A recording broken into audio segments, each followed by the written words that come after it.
Hello, I'm Ilka Oster and I'm here with Joe Drennan, and we are here to talk about teenagers. And we're both parents now of three adult children. How old are your children, Joe?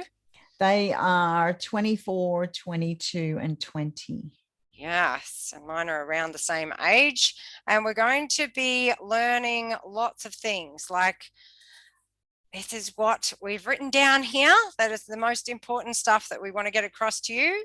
How your own childhood affects your parenting, how you can learn about yourself through your teenager, how we think the only way that really works to make changes in your relationships with your teens and with everyone else as well, and how the fix my child idea is outdated, ineffective, and damaging. So, and that's a really big one. So, if people are here, Joe, what why learn from you? Like what happened for you? What's your relationship like with your son now? We're going to be focusing on your son, and what happened that really sent you on this big long journey to where you are now?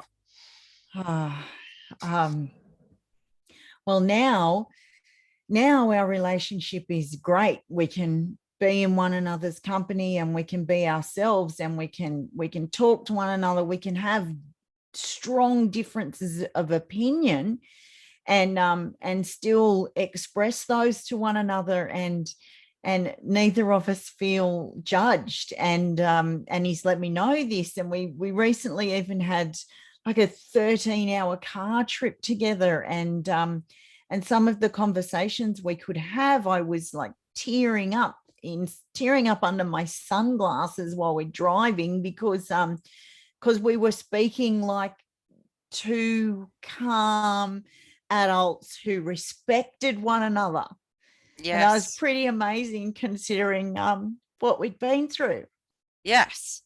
It's it's very cool, and we're not going to go into what Joe's son is doing now and all the different things, but I can absolutely tell you that any parent that had him as a son would be very, very proud in all the ways that kids get to be successful in life. He is somebody that you would definitely be very, very proud of. So this was this is now, but what happened back quite a few years ago now when he was kind of going through year 11 and 12, things you'd separated from your husband but were living together and moved places, and what was going on? so so yeah, my son is out.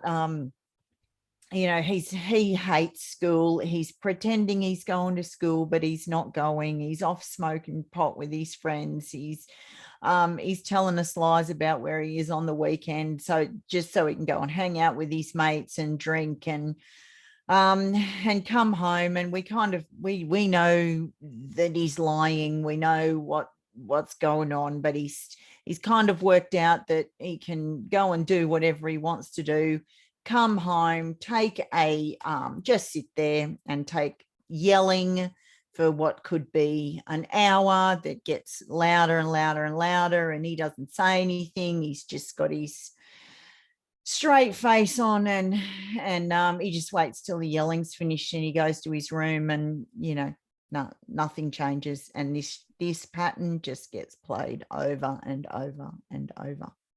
Okay, and then this kind of culminated in you meeting him at a park one day, and what happened there?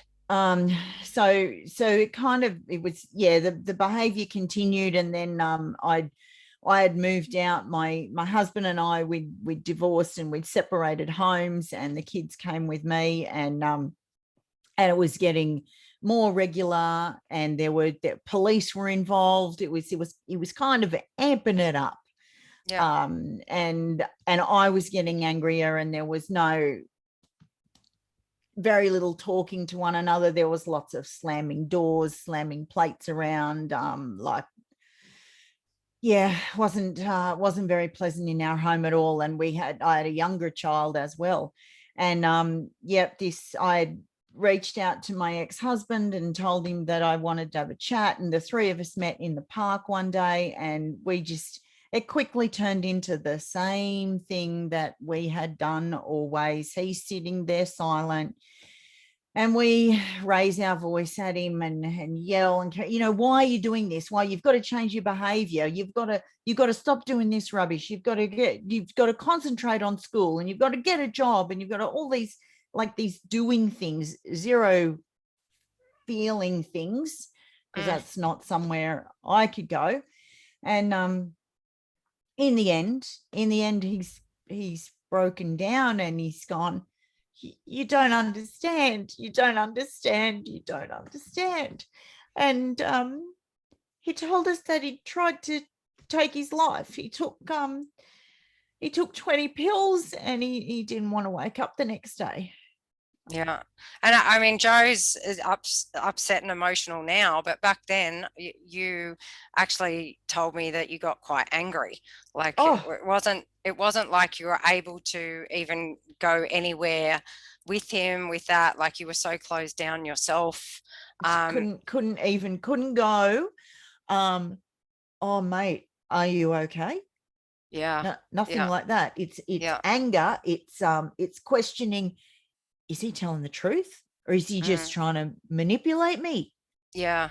Yeah. Um, Yeah. and so it really it kind of wasn't even discussed after that. Yeah. It was just like everything else, except for the yelling. It was pretty much swept under the carpet. Yeah. Yeah. So then like life resumes and um what happens? Like eventually you go to a psychologist together? Oh yeah, life goes on being pretty much Yeah. the same behaviors. He's amping it up, and I'm getting more and more frustrated, angrier. It's home is a very unhappy place to be when he and I are there together, or even when not. It's like, So you're oh, when just is it? going through the motions. Going through the motions, not dealing with anything, just going through the motions, waiting for, when's that time gonna be when he leaves home. Hmm. Life will be easier then. Yeah, and Joe and I have been going through this. I was kind of saying, so no one went up into Tom's room and asked him if he was okay, sat down beside him and said, how you going, mate? How's your life? It was all just Couldn't do that. passing in the hallway Yeah, kind of thing. yeah, And I need a lift, mum. And so driving him somewhere yeah, silently, just to yeah. kind of paint a picture, like Oh slamming yeah, how can doors. I, do you need some Yeah. help to do a resume to get a job or something? It's So no. no one I was asking him that No, or no, no, no, no. not how is he, nothing about feelings. And there's no Mm, way we'll talk about this later, but there's no way I'm taking the soft approach, like yes. taking the soft, gentle approach.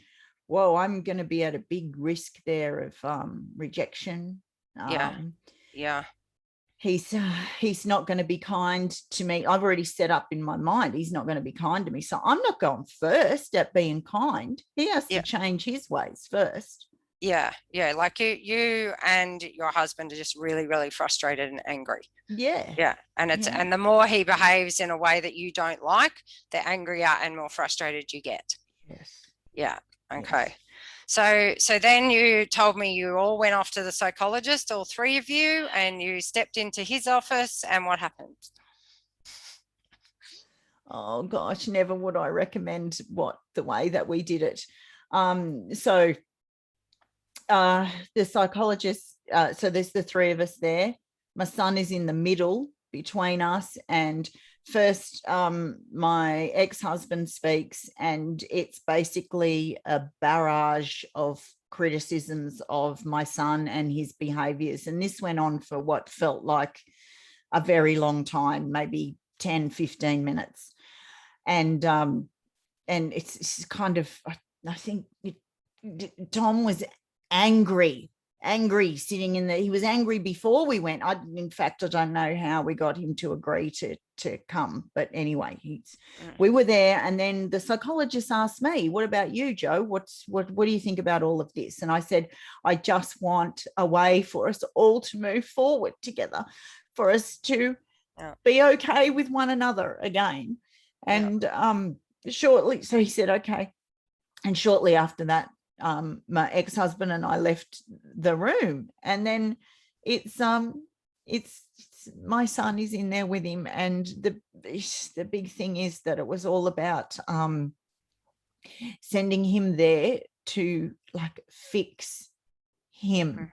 And when I said earlier I would never go about it that way again or recommend that, because there was so much turmoil like deep inside of me around our marriage breaking down, and there's so much other stuff going on. And I think we'll talk about this later too. Part of the challenge with my son is that I feel like we made him the scapegoat so that we didn't have to face our own troubles in our marriage. Yeah. And you just none of this was conscious to Jo at the time. I mean, she was just doing the best she could. So we step forward more after visiting the psychologist. What happens with Tom's behavior? He's from your perspective, nothing improves. It's like fight back. He went another 2 times, and he didn't want to go anymore, and I wouldn't push him. And then also by this time at school, they've contacted me a number of times about his behavior and his efforts and his attendance, and I'm like,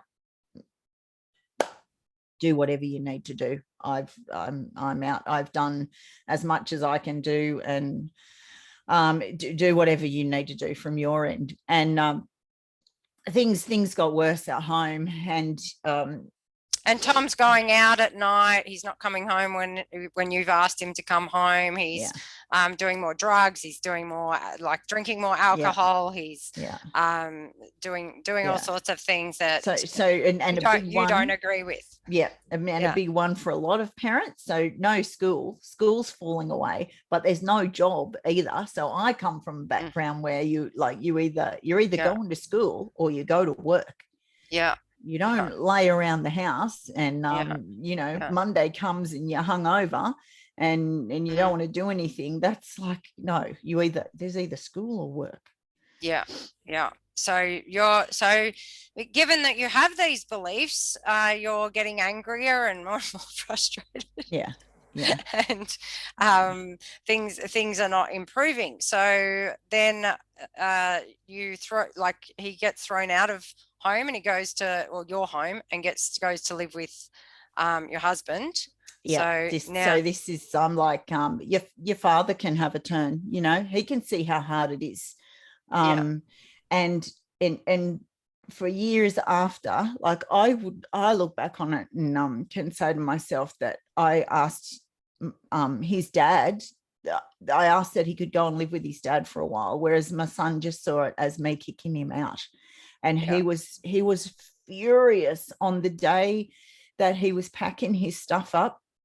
My ex-husband suggested to me that I don't be there. So I went out with my younger daughter, but we happened to come back early while they were still packing the stuff up, and he was furious. I was a little bit fearful of him actually, that he was so angry with me that he might get physically aggressive. I mean, that never happened and it never would, but in those moments I was a little scared, but I was also furious too. So I'm like, yeah, you go. There was no softness in me, like, oh, have I done the right thing? Maybe he should stay. Maybe we can work something out. No, none of that. It was like, get out quick. Yeah. So then when he went and stayed with his dad, is that when you started seeking help for yourself? Yeah, I had begun seeking help for myself, but the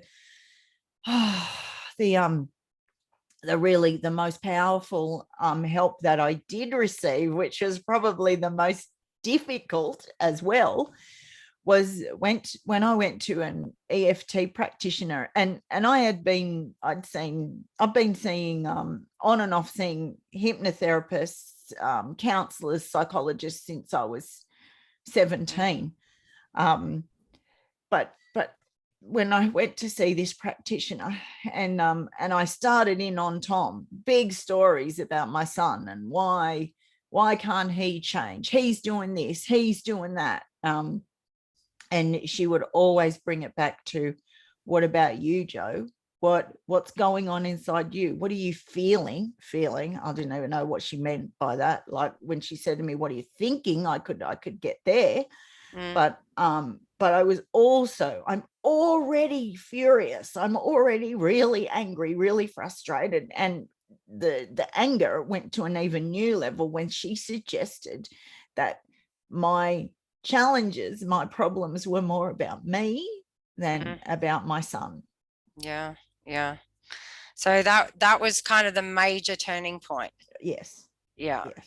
And so we're going to leave this video here. We're going to go on to the next video where we're really going to show what happened when Jo started to really realize that going within herself, there was so much to learn about. I mean, there was like a sneak preview, is that like a lot of really your son's behavior was, you're starting to see all the things that happened for you as a teenager, that you'd kind of pushed underneath the rug for a very long time, were there.